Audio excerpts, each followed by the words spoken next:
Okay, guys, everyone knows by at this point Ford doesn't muck around when it comes to being on top, or at least when threatened by the competition. And that's just what happened on one fine Michigan morning of '94 when Ford's big bosses holler out for a saving. And that holler found its way to the ears of who other than OJ John Coletti, Ford's very own badass Marvel superhero of the company.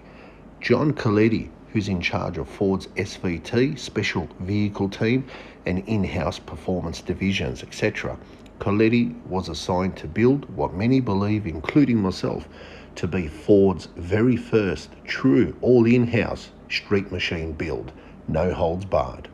And that build-up would be a prototype based on a '94 Mustang Cobra dubbed the Boss 10-litre Mustang, with Coletti being given the A-OK to go wild on this, and that he did. Did you catch that 10-litre bit?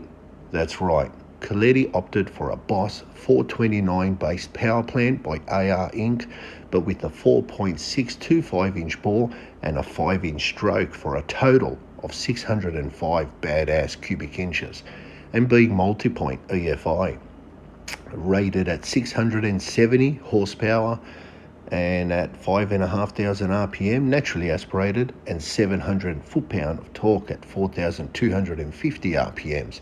Red line for this big beast was only at 5,800 RPMs. This '94 Boss Mustang would undertake major enhancements and modifications, like getting rid of that peanut overdrive automatic and sticking in a built old-school 3-speed C6 auto to handle them, big power that, is provided by that big block. As well as everything beefed up all the way to the rear axle also. Suspension got all the treatment too, from struts, coil-over shock springs, control arms, and huge 4-piston Brembo brakes, beefy wheels and tyres. Forget the fronts, rears were 17-inch by 10.5-inch wheels, wrapped with 275/40 series Goodyear rubber. Of course, followed by a matched sporty but muscle car style trim with white face dial gauges, shifter, etc. And lastly, its cool paint job with black accents and striping, not forgetting its Boss lettering as well. Badass. Now this, folks, all being mentioned sounds like a street machine build to me. After all, what is a hot rod street machine build?